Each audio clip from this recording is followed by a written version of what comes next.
Hello, good morning to all of you. मेरा नाम सुदीप प्रसाद है, आप जानते हैं, और मेरा चैनल है physics classes by Sudeep sir. तो आज से हम एक नई चैप्टर लेकर के आ रहे हैं और नई क्लास का 12th क्लास का आज हम आप लोगों के सामने पढ़ाएंगे। और चैप्टर का नाम है इलेक्ट्रोस्टैटिक्स। तो इलेक्ट्रोस्टैटिक्स हम स्टार्ट करने जा रहे हैं, आप देखेंगे और हमारे चैनल से लाभान्वित होंगे। और जितना ज़्यादा से ज़्यादा आप जुड़ सकते हैं आप जुड़िए, और अपने मित्र को, दोस्तों को भी जोड़ने के लिए शेयर कीजिए। तो आइए हम लोग पढ़ते हैं electrostatics chapter.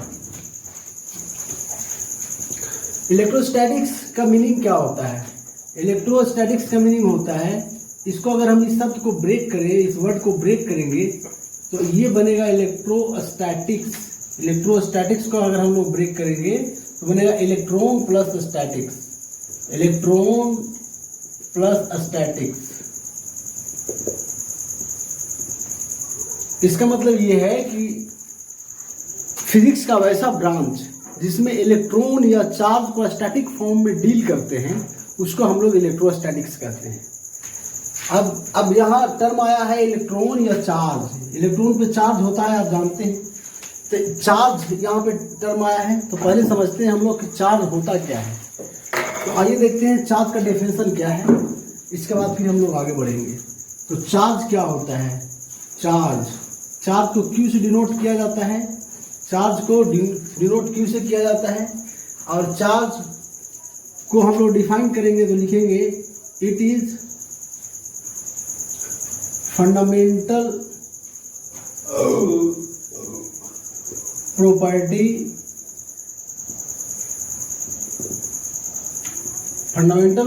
Of matter. Charge क्या होता है? फंडामेंटल प्रॉपर्टी ऑफ मैटर होता है। जैसे मास, आप लोग सुने होंगे नाम कि मास फंडामेंटल प्रॉपर्टी ऑफ मैटर है, ठीक उसी तरह से चार्ज भी फंडामेंटल प्रॉपर्टी ऑफ मैटर होता है। तो ये है चार्ज का definition, it is fundamental property of matter, it is denoted by Q, capital Q, small Q किससे भी डिनोट कर सकते हैं। अब इसके बाद कुछ इसका जो महत्वपूर्ण और इम्पोर्टेंट प्रॉपर्टी है वो उसको हम लोग डिटेल से अध्ययन करेंगे। बट इसके बिफोर हम लोग देखेंगे कि चार्ज कितने टाइप्स के होते हैं। तो चार्ज 2 टाइप्स के होते हैं। 2 टाइप्स ऑफ चार्ज 2 टाइप्स के होते हैं। फर्स्ट होता है नेगेटिव चार्ज और सेकेंड होता है पॉजिटिव चार्ज।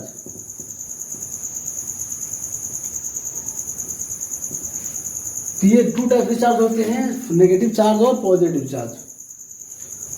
अब जिसका कुछ इंपॉर्टेंट प्रॉपर्टी है उसको भी हम लोग डिटेल पढ़ेंगे। तो पहला तो ये है कि लाइक चार्जेज, आप लोग ये जानते होंगे, बहुत ही सिंपल है। Like charges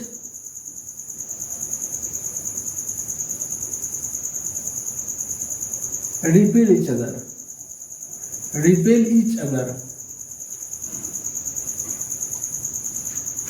while unlike charges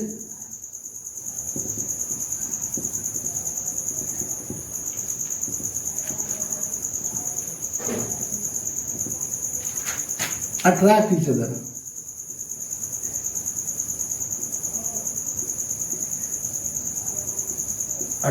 each other. इसका मीनिंग ये है कि दो लाइक चार्ज रहेगा, सेम नेचर का चार्ज रहेगा। इसका मतलब ये है कि अगर पॉजिटिव चार्ज Q है और एक और पॉजिटिव चार्ज Q है या Q1 है, तो इन दोनों के बीच में होगा रिपल्सन। क्योंकि ये लाइक चार्जेज हैं, सेम नेचर के चार्जेज हैं, तो रिपल्सन होगा। उसी तरह से -Q है और एक -Q है, तो इन दोनों में भी होगा रिपल्सन। लेकिन एक अगर +Q है और एक -Q है, या -Q है +Q है, इसमें होगा अट्रैक्शन। ये जानते हैं आप लोग। तो इसी को हमने लिखा है कि like charges repel each other while unlike charges attract each other.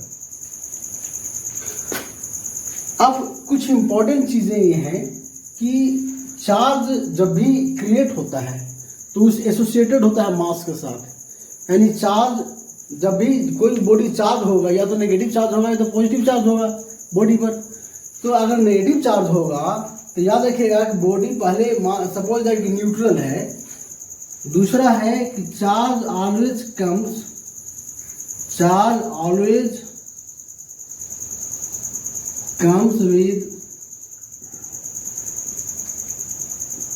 With mass. इसका मतलब ये है कि चार्ज हमेशा मास के साथ रहता है। विदाउट मास चार्ज एग्जिस्ट नहीं करेगा। क्योंकि चार्ज होते ही क्यों है, पहले इसको अगर हम समझें तो charge due to transfer of electron होते हैं। और इलेक्ट्रॉन पर जानते हैं कुछ ना कुछ मास रहता है, बहुत कम मास रहता है लेकिन मास रहता है। इलेक्ट्रॉन पर मास कितना रहता है? इलेक्ट्रॉन पर मास रहता है, इलेक्ट्रॉन पर जो मास रहता है वो होता है 9.1 इंटू 10⁻³ kg। ये मास ऑफ इलेक्ट्रॉन है। यानी एक इलेक्ट्रॉन अगर ट्रांसफर होगा तो इतना मास भी साथ साथ में ट्रांसफर होगा। तो चार्ज बेसिकली क्या है, इलेक्ट्रॉन का ट्रांसफर होता है। सपोज दैट कि आप ऐसे समझिए, इस चार्ज को हम लोग समझने के लिए देखिए ऐसे समझते हैं हम लोग, जैसे कि मान लीजिए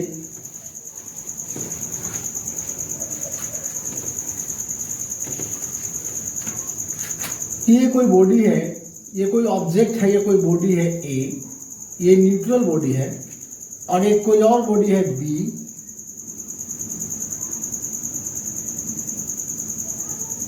कोई बॉडी है बी। तो इस पर से सपोज कीजिए कि इस पर से इस पर चार्ज ट्रांसफर हो रहा है, इलेक्ट्रॉन ट्रांसफर हो रहा है। तो इलेक्ट्रॉन ट्रांसफर हो रहा है, इस पर से इस पर इलेक्ट्रॉन ट्रांसफर हो रहा है। तो इलेक्ट्रॉन ट्रांसफर होगा तो इसका मतलब है कि इस पर इलेक्ट्रॉन की संख्या बढ़ेगी, इस पर इलेक्ट्रॉन की संख्या बढ़ेगी और इस पर इलेक्ट्रॉन की संख्या घटेगी। तो जब इलेक्ट्रॉन की संख्या बढ़ेगी तो मास भी इंक्रीज करेगा। यानी ये अगर नेगेटिव चार्ज हुआ, इलेक्ट्रॉन इस पे आ रहा है, इसका मतलब कि चार्ज कैसा हो रहा है, नेगेटिव चार्ज हो रहा है। अब इलेक्ट्रॉन इस पे आ रहा है तो नेगेटिव चार्ज हो रहा है, इसका मतलब मास इसका इंक्रीज कर रहा है। और जब इस पर से इलेक्ट्रॉन इस पे आ रहा है तो इस पे पॉजिटिव चार्ज बनेगा। इस पे चार्ज कैसा बनेगा, पॉजिटिव बनेगा। इस पे पॉजिटिव चार्ज होगा, इस पे नेगेटिव चार्ज होगा। तो इस पे पॉजिटिव चार्ज होगा तो इसका मास जो है वो डिक्रीज करेगा। मास क्या करेगा, डिक्रीज करेगा। ऑब्जेक्ट का ओवरऑल मास डिक्रीज कर जाता है, इसमें ओवरऑल मास इंक्रीज कर जाता है। तो ध्यान ये रखना है कि जहाँ पर भी नेगेटिव चार्ज की संख्या बढ़ेगी, नेगेटिव चार्ज बढ़ेगा तो उसका मास भी उसी प्रोपोर्शनली इंक्रीज करेगा, बढ़ेगा। अगर जहाँ पर पॉजिटिव चार्ज रहेगा तो पॉजिटिव चार्ज अगर बढ़ेगा तो मास उसका डिक्रीज करेगा। यानी इसका मतलब यह है कि चार्ज जो होता है वो ऑलवेज एसोसिएटेड विद मास होता है, मास के साथ ऑलवेज एसोसिएट करेगा। अब है कि मास और चार्ज में अंतर क्या है, इसको हम लोग देख लेते हैं। क्योंकि मास भी एक फंडामेंटल क्वांटिटी है, फंडामेंटल प्रॉपर्टी ऑफ मैटर है, और चार्ज भी फंडामेंटल प्रॉपर्टी ऑफ मैटर है। तो इन दोनों में क्या डिफरेंस है, बेसिक डिफरेंस क्या है, इसको हम लोग समझ लेते हैं। तो आइए देखते हैं चार्ज, मास और चार्ज में बेसिक डिफरेंस क्या है। तो एक तरफ हम लोग लिखते हैं चार्ज,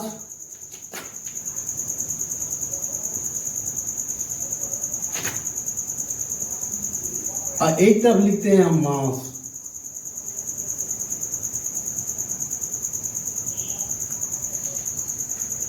पहला लिखेंगे, फर्स्ट चीज जो लिखेंगे वो है कि चार्ज पॉजिटिव भी हो सकता है, नेगेटिव हो सकता है। इट कैन बी पॉजिटिव और नेगेटिव। ये पॉजिटिव हो सकता है, नेगेटिव हो सकता है, बट मास के केस में ऑलवेज पॉजिटिव होता है। इट इज ऑलवेज पॉजिटिव, यह जो है ऑलवेज पॉजिटिव होता है। सेकेंड क्या है, सेकेंड मास के साथ, चार्ज के साथ क्या है, सेकेंड ये है कि चार्ज जो होता है वो वेलोसिटी पे डिपेंड नहीं करता है, वेलोसिटी ऑफ द ऑब्जेक्ट पे डिपेंड नहीं करता है। It is not depend upon velocity of object या मैटर, वेलोसिटी ऑफ ऑब्जेक्ट या मैटर पे डिपेंड नहीं करता है। जबकि वाइल मास जो है, while mass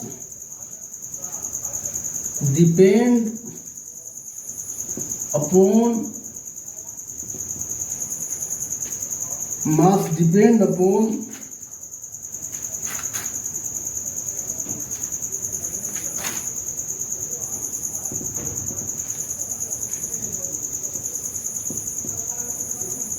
velocity of object।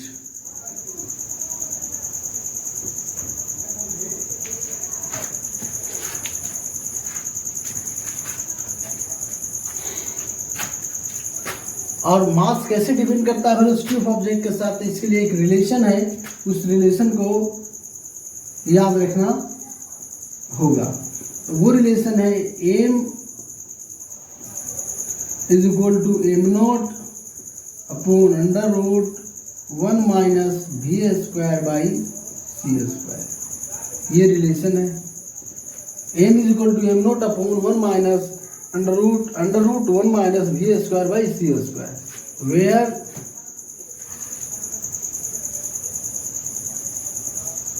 Where M not ये रेस्ट मास है,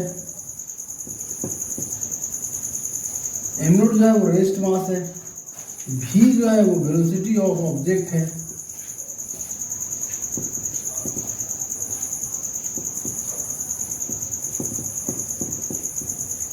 और c जो है यहाँ स्पीड ऑफ लाइट है, स्पीड ऑफ लाइट है, और m जो है वो रिलेटिव मास है।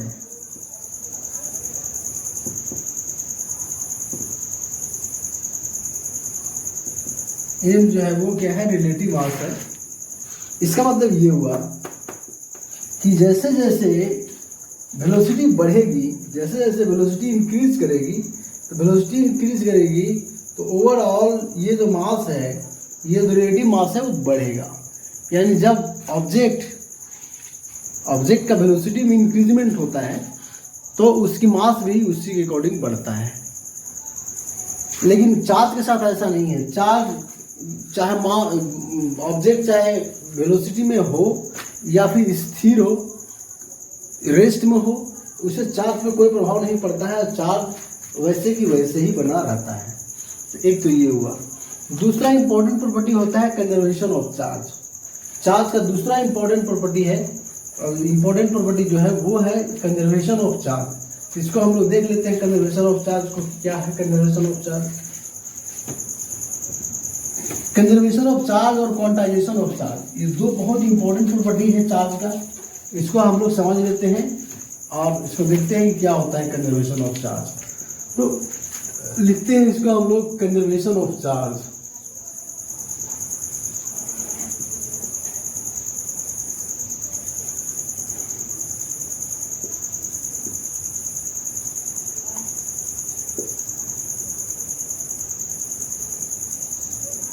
कंजर्वेशन ऑफ चार्ज, इसका मतलब ये है कि चार्ज कैनॉट बी क्रिएटेड और not be destroyed. Charge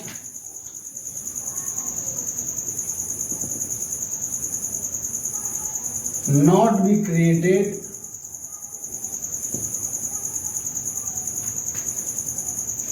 cannot be created, charge cannot be created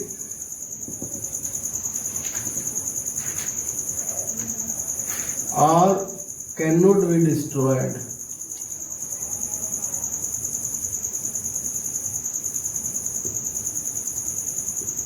cannot be destroyed, इसका मतलब यह है कि चार्ज को ना तो हम क्रिएट कर सकते हैं ना तो डिस्ट्रॉय कर सकते हैं। चार्ज पार्टिकल क्रिएट हो सकता है, डिस्ट्रॉय भी हो सकता है, बट चार्ज ओवरऑल जो चार्ज नेट चार्ज रहता है उसको हम लोग ना तो क्रिएट कर सकते हैं ना तो डिस्ट्रॉय कर सकते हैं। इस बात को ध्यान में रखना। इसी को हम लोग लिखते हैं the total charge of an isolated system is constant. और इसी को हम लोग लिखेंगे तो लिखेंगे the total charge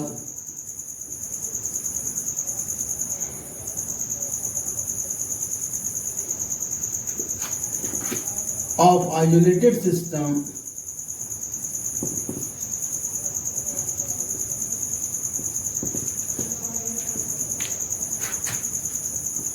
is constant.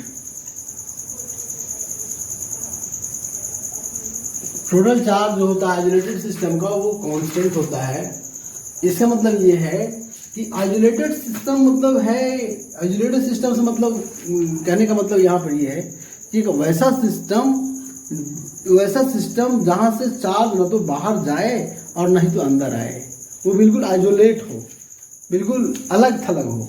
जैसे कि मान लीजिए कि एक नॉन कंडक्टिंग बॉडी है, ये बाउंड्री वाल है और ये बाउंड्री वाल में ये नॉन कंडक्टिंग बाउंड्री वाल है और इसमें जो है चार्ज रखा हुआ है। इसमें चार्ज सपोज कीजिए कि यहाँ पे 3 कूलम का चार्ज है, 1 कूलम का चार्ज है, 1 कूलम का चार्ज है, 3 कूलम का चार्ज है और -2 कूलम का चार्ज है। तो कितना हुआ? +3 coulomb charge, +1 coulomb charge, -2 coulomb charge. तो 3 कूलम, 1 कूलम, 4 कूलम और -2 कूलम, 2 कूलम चार्ज हुआ। अब यही चार्ज, अब अगर आपसे पूछे इसी आइसोलेटेड सिस्टम में ये चार्ज ऐसा हो जाता है कि यहाँ पे हो जाता है +2 कूलम का चार्ज और यहाँ पे हो जाता है +1 कूलम का चार्ज और यहाँ पे हो जाता है, तब बताना है कि यहाँ पे जो थर्ड चार्ज होगा वो कितने कूलम का चार्ज होगा। समझिएगा, यहाँ पे क्वेश्चन बहुत ही अच्छा है। ये 2 कूलम का नहीं, ये ठीक है कि +2 कूलम का चार्ज है,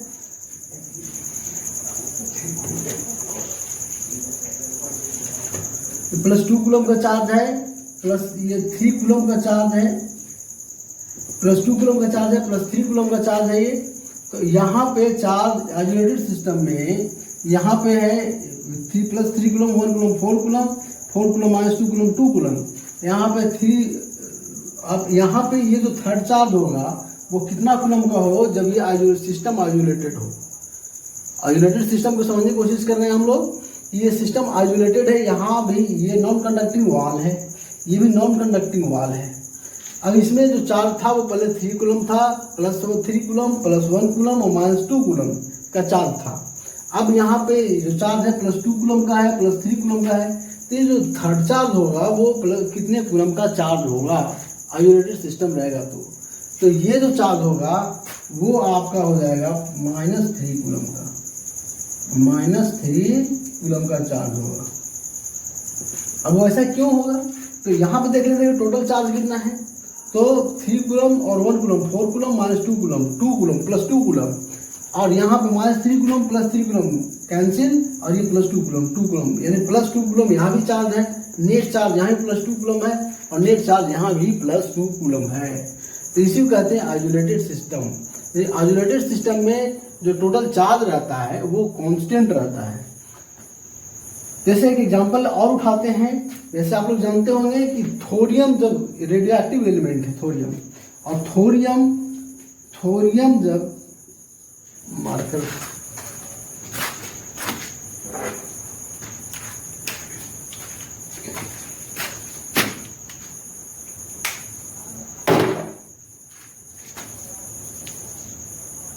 थोरियम एक रेडियो एक्टिव एलिमेंट है और थोरियम का एटॉमिक नंबर होता है 90। तो हमने लिख दिया 90। अब ये थोरियम डीके करता है, तो डीके करने पर एक अल्फा पार्टिकल निकलता है जिसमें +2 चार्ज निकलते हैं, +2 चार्ज निकलते हैं। तब यहाँ पे एक ऐसा एलिमेंट बचेगा, ये 90 है, +2 चार्ज निकल गया, तो इस पर चार्ज कितना होगा? क्योंकि चार्ज तो कंजर्व रहता है, चार्ज आइसोलेटेड सिस्टम है तो कांस्टेंट रहता है, ये कंजर्व रहता है। तो चार्ज कंजर्व रहता है, इसका मतलब ये है कि यहाँ चार्ज 90 था, यहाँ चार्ज +2 इसमें आ गया, तो यहाँ पे चार्ज कितना बचा? 88 चार्ज बचा, 88 और 2 90 हो गया। तो इस तरह से ये थोरियम में भी चार्ज कंजर्वेशन फॉलो करता है। तो ये हो गया। अब एक और ही बहुत इंपॉर्टेंट टॉपिक है, वो है कंजर्वेशन ऑफ चार्ज के बाद क्वांटाइजेशन ऑफ चार्ज। क्या है? Quantization of charge. आइए समझते हैं हम लोग क्वांटाइजेशन ऑफ चार्ज को। क्वांटाइजेशन ऑफ चार्ज होता क्या है?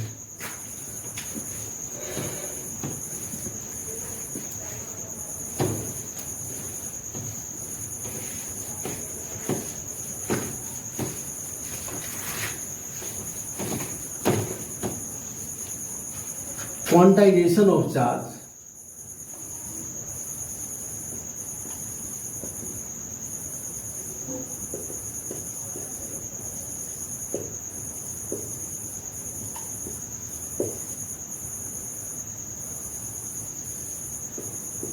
क्वांटाइजेशन ऑफ चार्ज क्या होता है इसको हम लोग समझते हैं।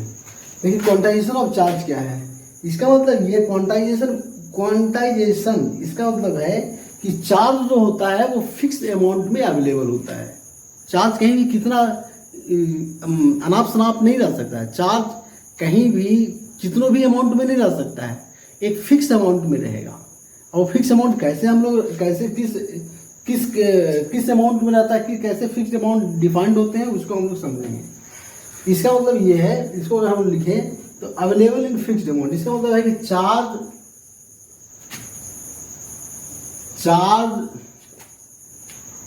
Is available in fixed amount, ये हमेशा फिक्स्ड अमाउंट में अवेलेबल रहता है। ऐसा नहीं है कि कितना भी चार्ज किसी भी अमाउंट में अवेलेबल रहेगा, नहीं, ये फिक्स्ड अमाउंट में ही अवेलेबल रहता है। The smallest charge that can exist, ये आप लोग जानते हैं, नहीं जानते हैं तो लिख लीजिए। द स्मॉलेस्ट चार्ज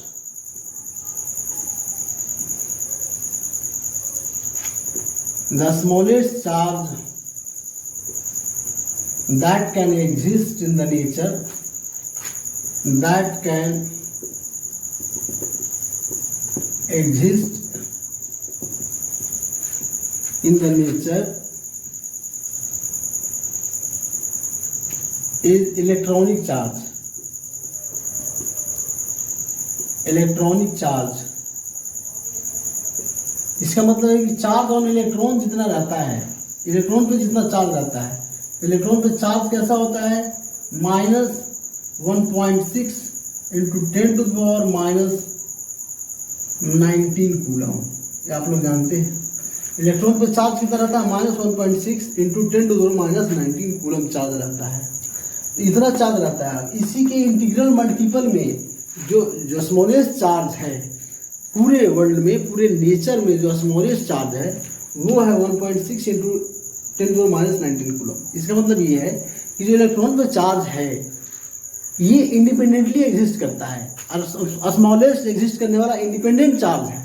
और भी चार्ज इससे भी छोटे छोटे होते हैं, क्वार्क है और भी है, लेकिन वो चार्ज इंडिपेंडेंटली एग्जिस्ट नहीं करते। जैसे E/3 एक चार्ज होता है, 2E/3 क्वार्क्स होता है, बट वो इंडिपेंडेंटली एग्जिस्ट नहीं करते हैं। लेकिन इलेक्ट्रॉनिक चार्ज जो है वो इंडिपेंडेंटली एग्जिस्ट करता है, और वो चार्ज होता है -1.6 इंटू 10⁻⁻19 कूलम का।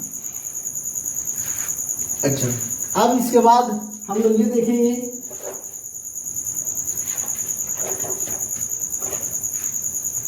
अब इसी को अगर हम लोग देखें तो इसको हम लोग लिख सकते हैं कि चार्ज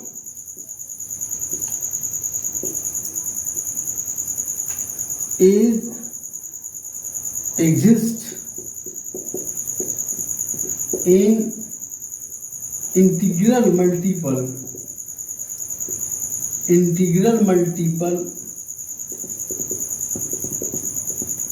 ऑफ इलेक्ट्रॉनिक चार्ज।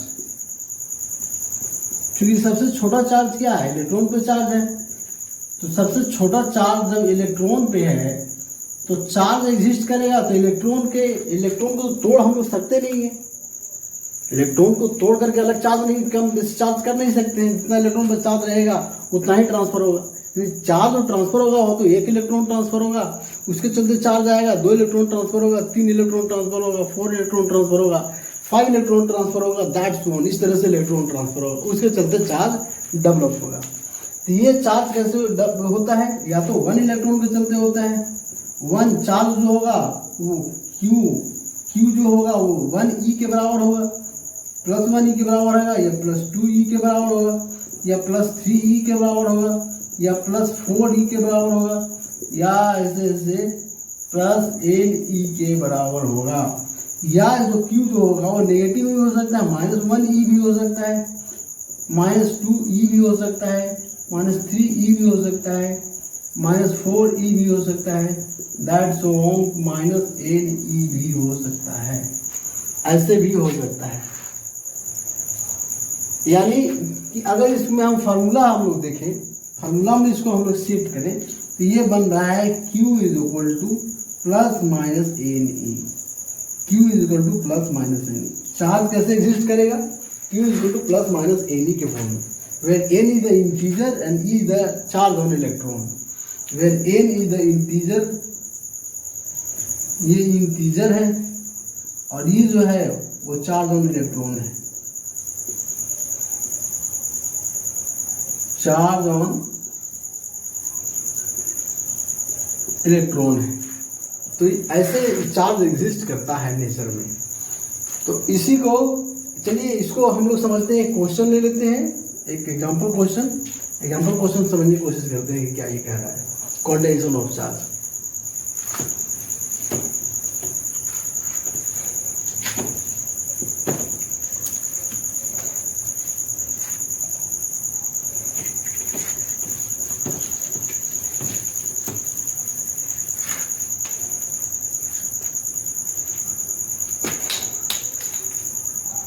चलिए क्वेश्चन देखते हैं।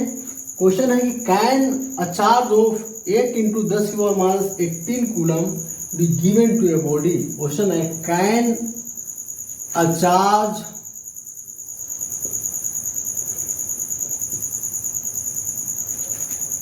Of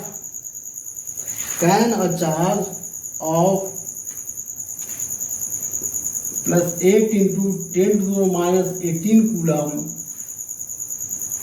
be given to a body। क्या इतना चार्ज प्लस 8 × 10⁻18 कूलम का चार्ज किसी बॉडी को दिया जा सकता है या नहीं दिया जा सकता है? इसको चेक करना है कि दिया जा सकता है या नहीं दिया जा सकता है। आइए चेक करते हैं। फॉर्मूला हम जानते हैं Q इक्वल टू एन होता है। Q हमारा दिया हुआ है कितना? 8 × 10⁻18 कूलम। एन हम नहीं जानते हैं, ई हम जानते हैं 1.6 10⁻19 कूलम। कूलम से कूलम ये कट गया, कैंसिल हो गया। अब ये हो गया, कैंसिल हो गया, तो ये कैंसिल होगा, तो ये हो जाएगा 5, और ये इधर आएगा तो ये हो जाएगा, ओवरऑल हो जाएगा एन का वैल्यू आ जाएगा 50। एन का वैल्यू आ गया 50, यानी एन क्या हो गया? इंटीजर्स आ गया। जो हमको पहले से एन हम यहाँ जान रहे थे कि इंटीजर है, एन हमारा इंटीजर आ गया। एन इंटीजर आ गया यानी ये है कि एन का वैल्यू इंटीजर्स आ गया। इसका मतलब कितना चार्ज ट्रांसफर किया जा सकता है? एन अगर का वैल्यू अगर इंटीजर आएगा जिसका मतलब उतना चार्ज ट्रांसफर किया जा सकता है। 50 इलेक्ट्रॉन के बराबर चार्ज है, 50 इलेक्ट्रॉन के बराबर चार्ज ट्रांसफर किया जा सकता है। हाँ, यहाँ पे ऐसा नहीं होता। इसमें एन का वैल्यू कभी भी ऐसा नहीं आएगा कि 1/2। एन का कभी भी वैल्यू 1/2, 3/4, 2.54 ऐसा कभी नहीं होगा। एन जब भी होगा तो एन जो होगा वो इंटीजर होगा, इधर 1 होगा, 2 होगा, 3 होगा, 4 होगा, 5 होगा, दैट सो ऑन। इस तरह से इंटीजर में होगा। तो इसको ध्यान रखना है कि एन का वैल्यू जहाँ जब भी होगा तो इंटीजर में होगा, तभी उतना चार्ज उस पर एग्जिस्ट करेगा, अदरवाइज चार्ज एग्जिस्ट नहीं करेगा, नहीं दिया जा सकता है। तो ये हो गया। अब इसके बाद है वेज ऑफ चार्जिंग। बहुत इंपॉर्टेंट है कि चार्जिंग हम लोग करते कैसे हैं, चार्ज कैसे डेवलप होता है, प्रोड्यूस कैसे होता है। इसको भी समझ लेते हैं कि चार्ज कैसे प्रोड्यूस होता है। ये भी बहुत इंपॉर्टेंट टॉपिक है कि चार्ज कैसे प्रोड्यूस होता है। आइए देखते हैं कि चार्ज कैसे प्रोड्यूस होता है।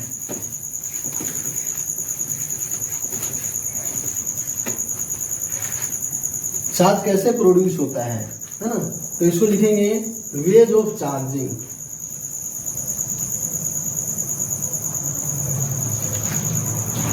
Ways of charging.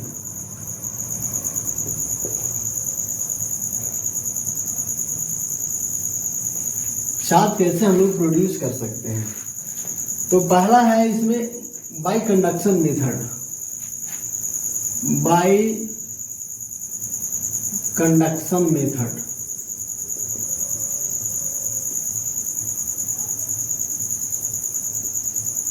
Conduction method से हम लोग चार्ज न्यूट्रल बॉडी पे प्रोड्यूस कर सकते हैं। जैसे कि फॉर एग्जांपल कह लेते हैं कि एक बॉडी है, ये चार्ज बॉडी है, इसमें नेगेटिव चार्ज पहले से है। ये चार्ज बॉडी है और इसमें नेगेटिव चार्ज पहले से है। हमने एक न्यूट्रल बॉडी लाया और न्यूट्रल बॉडी ला करके इसमें टच करा दिया।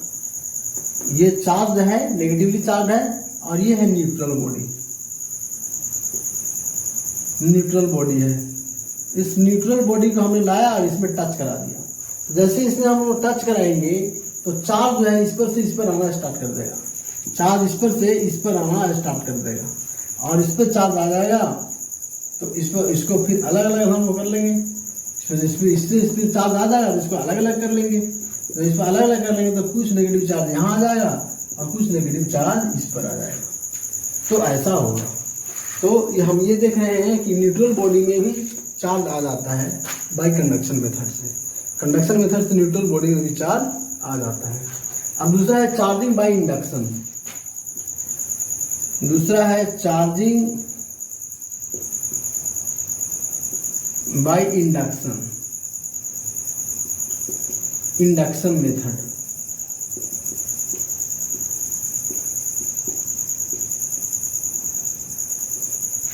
चार्जिंग बाय इंडक्शन मेथड, ये क्या कहता है इंडक्शन मेथड? इंडक्शन मेथड मतलब कि बिना टच किए हुए, यहाँ हम टच कर रहे थे, दो बॉडी को टच करा रहे थे तब ये चार्ज प्रोड्यूस हो रहा था। इंडक्शन मेथड का मतलब ये है कि बिना टच किए हुए चार्ज को प्रोड्यूस करा देना, उसी मेथड को हम लोग कहते हैं इंडक्शन मेथड। तो मान लीजिए कैसे हम लोग प्रोड्यूस करते हैं चार्ज को, तो ये मान लीजिए कि एक चार्ज बॉडी है, चार्ज बॉडी है, मान लीजिए कि नेगेटिवली चार्ज है, मान लीजिए कैसा चार्ज है, नेगेटिवली चार्ज है। अब एक न्यूट्रल बॉडी को हम यहाँ पे लाते हैं, एक न्यूट्रल बॉडी को हम यहाँ पे लाते हैं। न्यूट्रल बॉडी को हमने लाया यहाँ पे, जब यहाँ पे न्यूट्रल बॉडी को लाएंगे तो हम देखेंगे कि नेगेटिव चार्ज है, ये जो नेगेटिव चार्ज है तो ये इसमें से जो इसका जो फ्री इलेक्ट्रॉन, न्यूट्रल बॉडी के फ्री इलेक्ट्रॉन बहुत सारे होते हैं, किसी भी एलिमेंट में, किसी भी पदार्थ में बहुत सारे फ्री इलेक्ट्रॉन होते हैं। तो इसका जो नेगेटिव चार्ज है वो यहाँ पे पॉजिटिव चार्ज डेवलप, पोलराइज होकर के पॉजिटिव चार्ज डेवलप हो जाता है, और यहाँ पे नेगेटिव चार्ज, इस फेस पर नेगेटिव चार्ज आ जाता है, इस फेस पे नेगेटिव चार्ज आ जाता है। तो यहाँ पे हम देख रहे हैं क्या कि नेगेटिव चार्ज है। अब इसको क्या करेंगे, अब इसको क्या करेंगे हम लोग कि हाँ, तो ये पोलराइज होकर नेगेटिव चार्ज आ गया। अब इसको जब समझते हैं तो अब ये नेगेटिव चार्ज है यहाँ पे, तो पॉजिटिव चार्ज। अब इसको क्या करेंगे कि इसको हम लोग कर देंगे अर्थिंग, इसको हम लोग कर देंगे अर्थिंग। जब अर्थिंग करेंगे तो ये नेगेटिव चार्ज जो है तो वही अर्थ में चला जाएगा, और ये वाला ये नेगेटिव चार्ज इसको अपनी तरफ खींचे रहेगा। ये नेगेटिव चार्ज पॉजिटिव चार्ज अपनी तरफ खींचेगा, ये नेगेटिव चार्ज को रिपेल करेगा, तो ये नेगेटिव चार्ज अर्थ में चला जाएगा, और ये पॉजिटिव चार्ज अब इसको अर्थिंग को हटा लेंगे, अर्थिंग को हटा लेंगे तो इस पर जो बच जाएगा वो हमारा बच जाएगा पॉजिटिव चार्ज, वो हमारा पॉजिटिव चार्ज हो जाएगा। तो याद रखना है कि जब इंडक्शन मेथड से हमको पॉजिटिवली चार्ज करना है किसी बॉडी को, तो नेगेटिव चार्ज के समीप नज़दीक में लाएंगे। नेगेटिव चार्ज के नज़दीक में लाएंगे तो वो जो न्यूट्रल बॉडी रहेगा वो पॉजिटिवली चार्ज होगा, और अगर हमको अगर नेगेटिवली चार्ज करना है, चार्ज कैसा करना है, नेगेटिव चार्ज करना है, तो नेगेटिव चार्ज करना है, तो नेगेटिव चार्ज करने का मतलब ये है कि यहाँ पे ये जो चार्ज बॉडी है वो हमको पॉजिटिव लेना पड़ेगा। ये वाला जो है बॉडी को हमको पॉजिटिव लेना पड़ेगा, ये पॉजिटिव चार्ज बॉडी लेना पड़ेगा। अब यहाँ पे जो है किसी बॉडी को, न्यूट्रल बॉडी को लाएंगे, न्यूट्रल बॉडी को लाएंगे तो देखेंगे कि पॉजिटिव चार्ज है, तो यहाँ पे इस फेस पे नेगेटिव चार्ज आ गया, इस फेस पे नेगेटिव चार्ज आ गया, इस फेस पे पॉजिटिव चार्ज आ गया, इस फेस पे पॉजिटिव चार्ज आ गया। तो ऐसे हो जाता है। अब इसको क्या करेंगे, इसको ग्राउंडिंग कर देंगे। अब इसको ग्राउंडिंग कर देंगे तो ये इलेक्ट्रॉन यहाँ से भेजना स्टार्ट करेगा, ये पॉजिटिव चार्ज है तो ये इलेक्ट्रॉन यहाँ से भेजना स्टार्ट करेगा, और इलेक्ट्रॉन जाके इसको न्यूट्रलाइज कर देगा, और ये वाला जो है इस इलेक्ट्रॉन को इधर अट्रैक्ट करते रहेगा, तो ये वाला जो है नेगेटिवली चार्ज हो जाएगा। अब इसको हटा लेंगे, तो ये बॉडी जो है देखेंगे कि नेगेटिवली चार्ज हो गया है, नेगेटिवली चार्ज हो गया है। तो इस तरह से चार्जिंग बाय इंडक्शन भी हम लोग चार्ज कर सकते हैं, इंडक्शन मेथड से भी हम लोग चार्ज कर सकते हैं। ये हुआ। अब इसके बाद थर्ड मेथड है चार्जिंग बाय फ्रिक्शन। फ्रिक्शन के द्वारा भी चार्ज किया जा सकता है। तो कैसे फ्रिक्शन द्वारा चार्ज किया जा सकता है ये आप लोग जानते होंगे थोड़ा बहुत, हम आपको बता रहे हैं कि कैसे फ्रिक्शन द्वारा चार्ज किया जा सकता है। थर्ड मेथड हम आपको बता रहे हैं charging by friction. Charging by friction.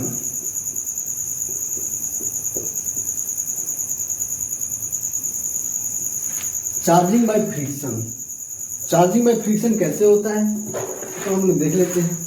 मान लीजिए चार्जिंग बाय फ्रिक्शन, सबसे पहले समझ लेना है चार्जिंग बाय फ्रिक्शन जो होता है ज़्यादातर नॉन कंडक्टर में चार्ज करने के लिए किया जाता है। जब नॉन कंडक्टर मटेरियल हो तो उसको चार्ज करने के लिए हम लोग चार्जिंग बाय फ्रिक्शन यूज करते हैं। तो मान लीजिए कि ये एक बॉडी है,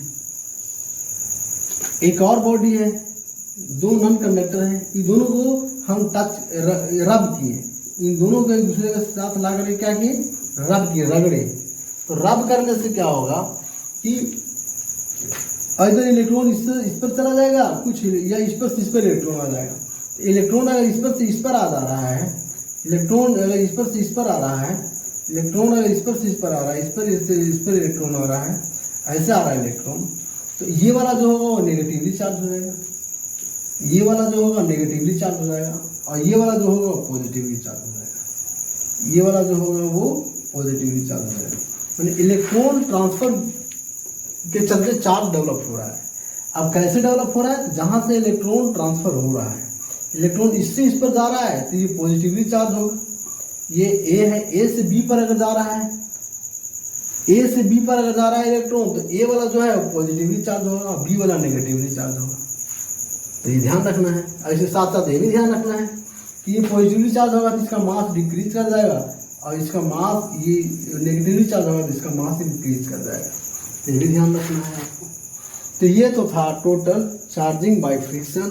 इंसुलेटर के केस में हम लोग चार्जिंग बाय फ्रिक्शन करते हैं। तो थैंक यू, आज की क्लास का इतना ही। अब हम लोग कल जो है कूलम्ब्स लॉ पढ़ेंगे। कूलम्ब्स लॉ क्या है और इसको वेक्टर फॉर्म में क्या होता है।